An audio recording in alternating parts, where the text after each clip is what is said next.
Myself Rahul Kumar Misra from Diplomatic Guru YouTube channel. Today I am going to talk with you about the Vidhan Sabha verdict election that came yesterday about the Rajasthan, Madhya Pradesh, Telangana, Chhattisgarh and Mizoram. Counting is going on, but Mizoram is set to change the government.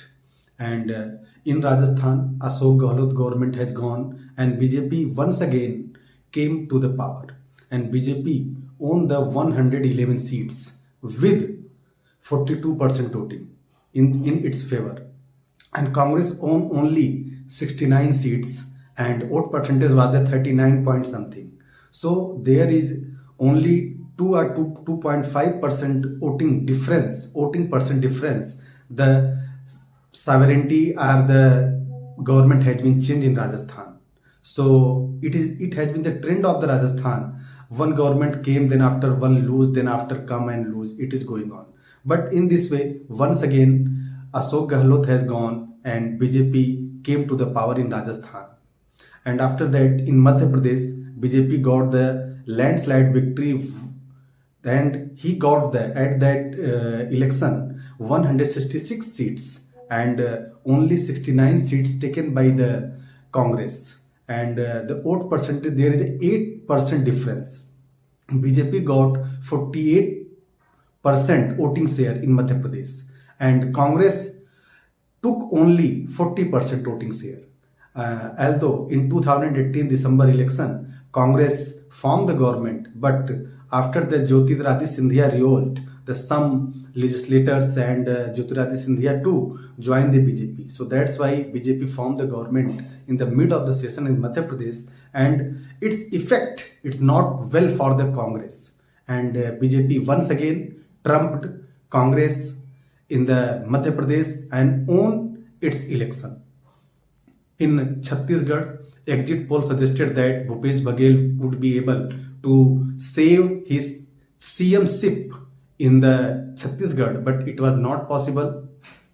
BJP took the 54 seats and Congress only 35. The voting difference was the only 4%. So in this way, Hindi heartland, Rajasthan and Madhya Pradesh and Chhattisgarh and UP has also government of the BJP. So in the Hindi heartland, BJP took the more and more and much vote percentage for the BJP. So that's why in the North India, it is not possible to shake the BJP. And North India always play the key role to form the government in the country as a prime minister, in the PM-ship.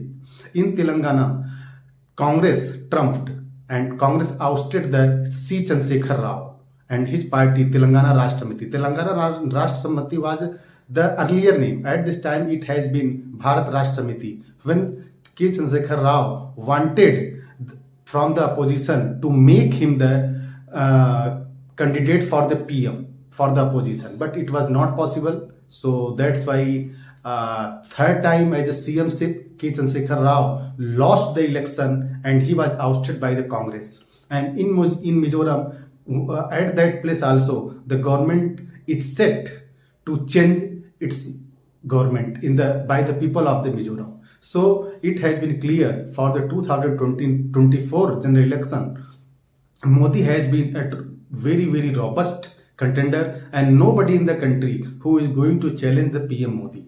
And PM Modi as a leader, and how much, in how many ways he give the work home for their leaders, and it is the very tremendous. So that's why it has been clear BJP is set to make the government 2024 once again, and Modi ji is going to become the third time PM of the India. If anybody want to interrupt to Modi to become the Prime Minister of India third time, so that's why they have to make the plan to counter, especially in the North India.